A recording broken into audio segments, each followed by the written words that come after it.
What's up, guys? UFC Fight Night Aspinall versus Tybura is happening this weekend in London, and we're going to do another card breakdown for this weekend's card. We're going to start off with the first fight, go all the way up to the main event, and I'm going to give you my picks and breakdowns for some of these fights. There wasn't a video last week for the Holly Holm card, simply because I didn't want to do it because it was a Holly Holm card. Unfortunately, that backfired on me quite tremendously because I actually sweeped the card. I got every single fight right as far as picks went, and I didn't make a video on it. So now I feel like a big fucking idiot. But I digress. That's in the past. We're going to sweep this card too. So let's get right into the fucking first fight. First early prelim. We've got Jafel Filho versus Daniel Perez. This fight, I don't think the odds should be as close as they are, to be honest. Filho, he impressed me a lot in his fight with Muhammad Mokaev by basically ripping his leg off and competing incredibly well with him in every single grappling exchange. He looked very high level. He looked very UFC ready. When I look at Daniel Perez, I see a loss on the Contender Series, followed by 4 straight wins. But all of these 4 wins that he has gotten on this streak to get this fight have been against absolute cans, absolute nobodies. So it's just, I don't think he is prepared for the level of opponent of a Jafel Filho. I think Filho is going to get this one done fairly easily, probably by submission. I just don't think Daniel's on the level. I don't. He could impress me, but I don't think he's going to. I don't think he's fought guys quite UFC caliber in his 4-fight win streak run up to this fight. I think he's going to lose pretty handedly, to be honest. Moving up to the second fight, we have Shauna Bannon versus Bruna Brazil. Now, this is kind of a sketchy fight, as are all fights with women's MMA, honestly. The odds are pretty close from what I'm looking at right now. They have Bruna Brazil as a -150 favorite at the moment, which I kind of agree with. She lost to Denise Gomes, which isn't really that bad of a loss now in context, because Denise Gomes just got a crazy win at UFC 290, I believe, when she knocked out Yasmin Yergwai in 20 seconds, who was a -420 favorite over. Denise Gomes just blew her up, which was crazy. So that loss now doesn't look so bad because maybe Denise Gomes is a little bit better than people were giving her credit for. Shauna Bannon, there's not a lot known about her. Mostly a decision fighter. She's young, but she's the same age as Bruna, so it doesn't really matter. I think Bruna Brazil's just fought better people. Higher level of competition. She is giving up almost 4 inches in reach, which isn't great. But it's women's MMA, man. Are they going to utilize that reach? Probably fucking not. I'm going to go with Bruna Brazil. Seems like the logical move to me. Moving up, we have Chris Duncan versus Yanal Ashmouz. Now, this fight's interesting to me when I look at the odds, because Yanal Ashmouz is the underdog here. I don't know what people see in Chris Duncan. I really don't. His chin is spotty, and his skill level is not there, man. You're going to a decision with Omar Morales? That's crazy. I can't rely on a guy who I don't think is that skilled and I don't think has a great chin against a guy like Yanal Ashmouz, who's all fast twitch, muscle fiber, and explosiveness. He's the younger guy. He's the more powerful guy. He's the faster guy. I think Yanal is a great underdog for this card. I think he probably gets it done by early TKO, honestly. Moving up, we have Caitlin Vieira versus Pani Kinzad. Looking through both of their records, it's pretty obvious that I'm going to go with Caitlin Vieira just because I value that high-level experience quite a bit. She's been in there with much better fighters. I think that experience is going to show in this fight. She's going to be the bigger woman in there. She's going to be more powerful, I think. I think she's going to get this one done, probably by decision. But I could see any method of finish, honestly, for Caitlin Vieira. TKO sub, but I'm leaning towards the decision personally. Moving up, we have Makhmud Muradov versus Brian Barberena. Now, this fight is weird as hell. I don't know why Brian Barberena decided to fight at 185, man. It boggles my mind. This just seems like the freest fight on the card, honestly. Brian Barberena is a tiny welterweight. Like he's a not a very big welterweight, and he's fighting Makhmud Muradov, who's 6'2" and gigantic at 185. He's enormous. I don't see a path to victory for Brian Barberena. He doesn't have great power at 170. He doesn't have great grappling. His grappling's pretty bad. I don't see a path to victory for Brian Barberena up a weight class. I can't see it. So I gotta go with Makhmud Muradov, and they have him listed as a -300, which seems fair. Pretty simple, pretty open and shut case. Moving up, we have Mick Parkin versus Jamal Puaguez. Jamal just got done beating, I believe, Josh Parisian by decision, if I remember correctly. But I don't know if that makes me give a shit, because Josh Parisian's kind of like a low-tier heavyweight. He doesn't really impress me all that much. So a decision win over him isn't blowing me away. Now, I looked at Mick Parkin. He's plus 135, and it's unranked heavyweight fighting. So a lot of the time, most of these guys just kind of suck, honestly. But when I look at Mick Parkin, he seems decent. Like, he seems like he has a level of talent.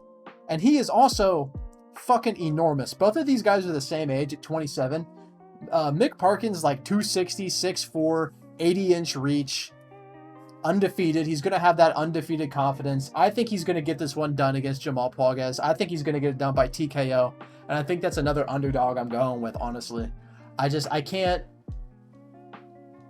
I'm going with the more athletic guy, I feel like. I could be wrong, but.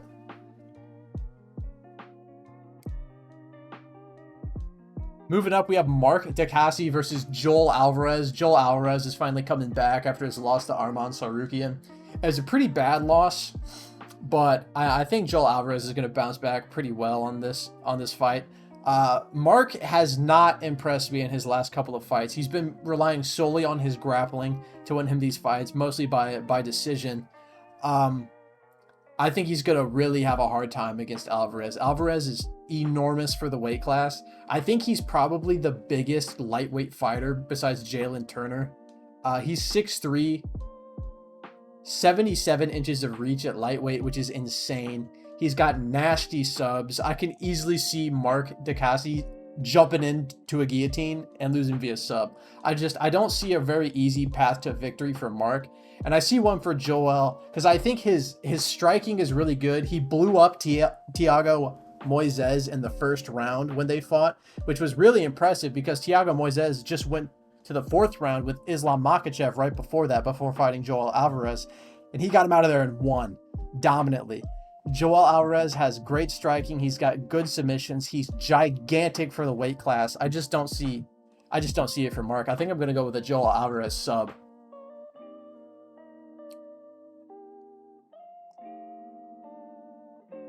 Moving up, we have Danny Roberts versus Johnny Parsons. This fight's weird because I want to take Danny Roberts, but Danny Roberts does not have a chin on his head. It's basically, do I think Johnny Parsons is skilled enough to land a good shot on Danny Roberts? And I really don't think he is. I haven't seen anything from Johnny Parsons that has really blown me away, to be honest. Like, the guys Danny Roberts gets knocked out by are good, and I think they're above the level of Johnny Parsons. I think Danny Roberts can get this one done. He's a much bigger guy with much more reach. He is 5 years older, and he does not have a great chin, but I think his skill level is much higher than what Johnny Parsons operates at. I think Danny Roberts will keep himself safe, and I think he'll win this fight. I do. I've convinced myself. Going up towards the main prelim, we have Daniel Marcos versus Davey Grant. This is another fight that I think is interesting. I think there's a lot of value on this card because there's a lot of close underdogs. And honestly, I'm favoring some of these underdogs. Daniel Marcos had a great win against Oliveira, where I believe he finished him with a body shot. and he looked really good while doing it. But man, Davey Grant is just weird to fight. I think Davey Grant probably should have beaten what the hell is his name? I forget his name now that I need to say it. Uh, just lost to Rob Font. Adrian Yanez, that's his fucking name. I think Davey Grant should have got the nod in the Adrian Yanez fight. He just inverted triangled Rafael Asuncao. Like Davey Grant is a very tricky guy. He's nearly impossible to finish. He went to war with Cheeto Vera. He's he's good, and I feel like he's going to hang around in this fight. I don't think Daniel Marcos is going to be able to blow him up fast. I don't think so. I think as this fight goes on, I think Davey Grant's weirdness is going to begin to overwhelm Daniel Marcos. I also think Davey Grant's leg kicks are going to be very effective against Daniel Marcos. So they have Daniel Marcos as a minus 140, which I don't hate, but I think I'm gonna go with a Davey Grant maybe decision. I like him at plus 120, and he's so experienced. He's so hard to finish.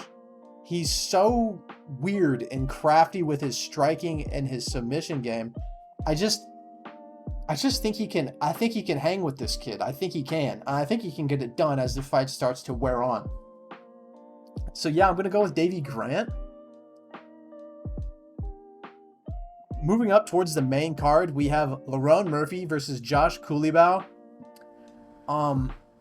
Another close fight on the odds, which I'm not sure I necessarily agree with this one. Now, Josh Culibao is a good fighter. He just beat Melsik Bagdasaryan, but he was looking kind of not great on the feet, if I remember that fight correctly, against Melsik, but he caught him with the guillotine. Lerone Murphy didn't look great in his last fight either. However, I think he's much cleaner and much more technical than Josh Culibao. I think Lerone Murphy probably gets a decision here, just being the more technical and active guy in this fight. Now, obviously, Josh Coulibao's got good power. He's a good fighter. He's solid everywhere. But I just think Lerone's a little bit more athletic. I think he can push the pace a little bit more, and I don't see him getting caught in a random guillotine like Bagdasaryan did. I think he'll probably get this one done by decision. Although this is a close fight for me. Up at lightweight, we have Jai Herbert versus Fares Ziam. This is another interesting fight. All of these fights are really, really close in odds, and it's kind of a coin flip each time. Now, Fares Ziam he's a decent fighter, but I can't believe I'm about to say what I'm about to say. I don't think he beats Jai Herbert. Jai Herbert he falls into the Danny Roberts category for me of a guy who's really good but has no fucking chin at all. Jai Herbert looked incredible against Ilia Topuria before getting knocked out. He's a real high-level guy. I believe he just had, a draw with Ludovic Klein, who's a guy I rate as a pretty decent lightweight. I think he's better than Fares Ziam. It's the same thing as the Danny Roberts situation. I think Jai Herbert is just good enough to not get finished by this guy. I think you have to be a certain level of fighter to finish Jai Herbert and land a good shot on him to knock him out. And I don't think Fares Ziam can. I mean, Fares Ziam, I think it was 1 or 2 wins, but before that he got finished by Terrence McKinney via sub in like the first round. And that loss has not aged admirably. Let's just say that. Yeah, I think Jai Herbert gets this one done. Honestly, probably by TKO. Also, a thing I want to mention, the age gap is staggering in this fight. Fares Ziam is 26, Jai Herbert is 35. But Fares Ziam's normally a rangy guy who uses his range. He is not the rangy guy in this fight. He is not the bigger guy. Jai Herbert has 2 inches of reach, but it matters because it's a 77-inch reach Jai Herbert's working with. And when you're a guy who's used to being rangy, and then you immediately go into a fight with a higher level striker who is rangier, I think there's going to be problems. I think Jai Herbert's going to get this one done, for sure. At middleweight, we have Andre Muniz versus Paul Craig. This fight, the odds, I don't know. They have Andre Muniz at minus 220, and I'm picking Andre Muniz to win because I think he'll just keep the fight standing. And if he keeps the fight standing, I mean, Paul Craig's stand-up is ass. It's just when you engage with Paul Craig on the ground, you are in fucking trouble. You don't want to do that. Even though Andre Muniz has great jiu-jitsu, I don't think he's going to entertain the guard of Paul Craig. I don't. I think he's going to keep this fight on the feet, and I think he's probably going to just write out a decision or maybe finish him because Paul Craig's chin's not the best. And he can get kind of tired. And I'm not sure he's fighting at 185. So we really have no idea how he's going to look like. But this is a fight that I can, because it's Paul Craig, it's a fight I can easily see shitting on so many parlays because for some reason, Andre Muniz will develop zero fight IQ and jump neck first into a triangle and lose. I'm going to go with Andre, but this fight scares me.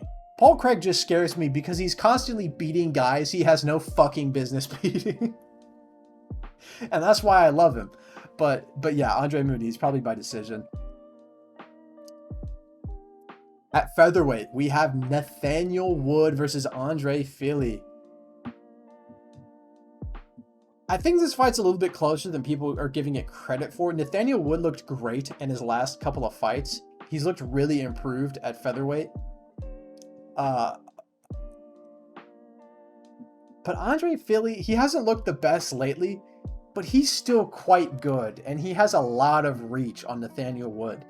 He also has really, really good takedown defense, which I think could play a role in this. I think this fight's largely going to stay on the feet, so Nathaniel Wood is probably going to have to work through that extra 5 inches of reach. I think he will. I think he will win this fight, but I think it's much closer than Nathaniel Wood being a 2-1 favorite, in my opinion. I think Andre Fili is on the level to give Nathaniel Wood a pretty tough fight. I don't really see a path to victory for Fili besides catching Nathaniel Wood on the chin. I could see him catching Nathaniel Wood. Maybe Wood gets hurt, tries to shoot a takedown, doesn't get it because Fili's got good defense, and maybe gets subbed. I could see that. But I don't think that's what's going to happen. I think Nathaniel Wood's going to have a really technical striking battle with Andre Fili, and I think he's going to edge out a decision. Moving up to the co-main, we have Molly McCann versus Julia Stoliarenko. I cannot say that for the life of me. This is a layup for Molly McCann. There's no other way to describe it. Julia is 10-8, man. Like, let's be real. This is a layup for Molly McCann. If she loses this, cut the bitch. You know what I mean? Get her out of the UFC as far as I'm concerned. She should win this fight. But it's women's MMA, so don't bet on this shit. Moving up to the main event, Tom Aspinall, Marcin Tybura. Why did they make this fight? I'll never know. Tom Aspinall is going to blow up Marcin Tybura.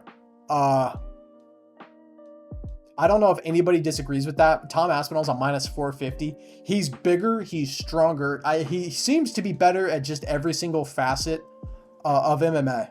Just straight up. Like, Tom Aspinall's a fucking beast, and he's enormous. I don't see Marcin Tybura. I don't see him making it to like the second round, honestly. If Tom Aspinall just comes out there, Tom Aspinall probably blows him up in like 5 or 6 minutes. So I'm going Tom Aspinall probably by TKO. He could finish him by sub as well. That Tom Aspinall fight with Alexander Volkov, where he had that perfect double leg entry into that Kimura. He's high level, man. This guy is good. I think Tom Aspinall is going to win, and they're going to make him fight Sergey Pavlovich, I think is what they're going to do after this fight. But yeah, Tom is your winner. I hope we clean sweep this card like last week's. But nonetheless, if you guys enjoyed this video, don't forget to drop a like. Thank you guys so much for watching. And I'll catch you guys on next week's card. See ya.